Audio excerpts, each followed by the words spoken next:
Ici Marc Baudouin, bienvenue à cette édition du vendredi 20 octobre 2023 d'Info.tvc.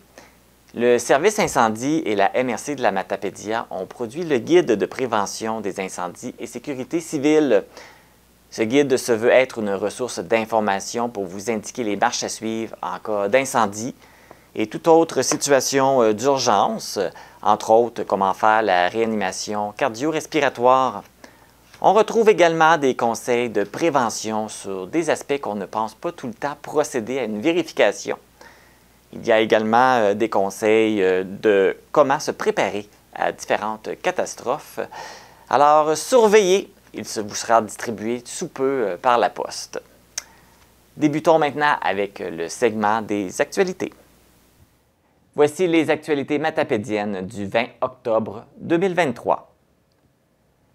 Le conseil municipal de la ville d'Amqui a procédé à l'adoption de sa toute première planification stratégique 2023-2030. Cette démarche a permis la structuration des actions à entreprendre dans les années à venir en prenant en compte les enjeux spécifiques de la ville, les besoins et les attentes de sa population. Cette planification repose sur 4 piliers, soit l'engagement, la communication, la capacité et l'affirmation. Ces piliers ont constitué les fondements durables pour l'alignement et la cohérence du déploiement de cette planification stratégique.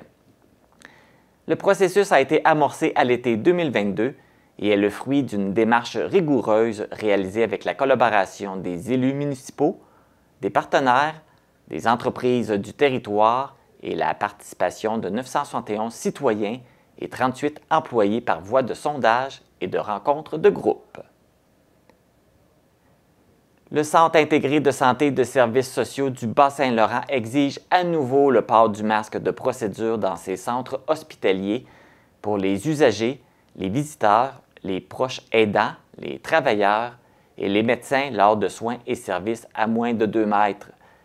Cette exigence est mise en place pour certains secteurs spécifiques, soit les urgences, les salles d'attente, les soins intensifs, les unités d'hospitalisation de courte durée, les unités de réadaptation, les unités de psychiatrie, les services en hémodialyse, en oncologie et en néonatologie.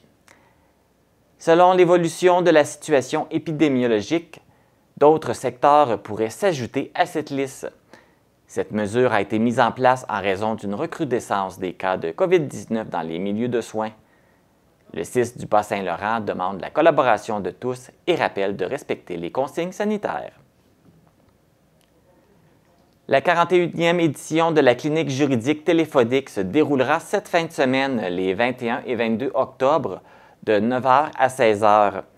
Cette initiative du Jeune Barreau de Montréal permet la mobilisation d'avocats et de notaires pour offrir des conseils juridiques gratuits par téléphone à la population. Si vous avez besoin de conseils afin de mieux comprendre vos droits et obligations et de vous faire guider dans des situations parfois complexes et délicates, telles des préoccupations liées à la famille, au travail ou à des conflits divers, vous appelez en utilisant le numéro qui apparaît au bas de l'écran, soit le 1-844-779-6232. Il sera possible pour la population de la Matapédia qui désire obtenir un permis de conduire ou un permis d'apprenti conducteur de passer les examens, en plus de pouvoir effectuer un renouvellement ou un remplacement de permis.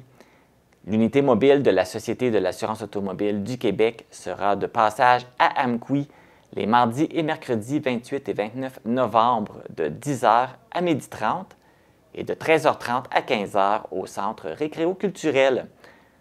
Afin d'assurer un meilleur service, la population est invitée à prendre rendez-vous en composant sans frais le 1-888-667-8687 entre 8h et 17h du lundi au vendredi.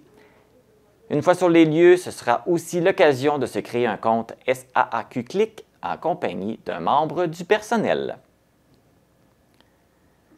Le service de protection incendie et d'organisation de secours de la MRC de la Matapédia vous rappelle de procéder au ramonage de votre cheminée avant le début de la saison froide. Selon le règlement, il faut inspecter les cheminées, tuyaux de raccordement et conduits de fumée une fois par année. Il est même conseillé de faire ramoner votre cheminée aussi souvent que nécessaire pour éliminer les accumulations dangereuses de dépôts de créosote et de suie. Le ramonage contribue à prévenir les intoxications au monoxyde de carbone et d'optimiser l'efficacité de l'appareil de chauffage au bois en permettant une économie de combustible. Le service de protection incendie vous rappelle également de vérifier le fonctionnement de votre avertisseur de monoxyde de carbone. Si vous possédez un appareil de chauffage à combustible solide, il est essentiel d'installer un avertisseur de monoxyde de carbone. Le réseau des organisateurs de spectacles de l'Est du Québec a tenu sa 32e rencontre d'automne du 11 au 14 octobre dernier.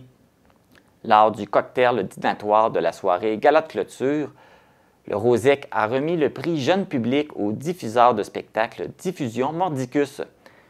L'entreprise matapédienne s'est vue remettre cet honneur pour son initiative de développement, le projet Parascolar, J'ai les arts à cœur.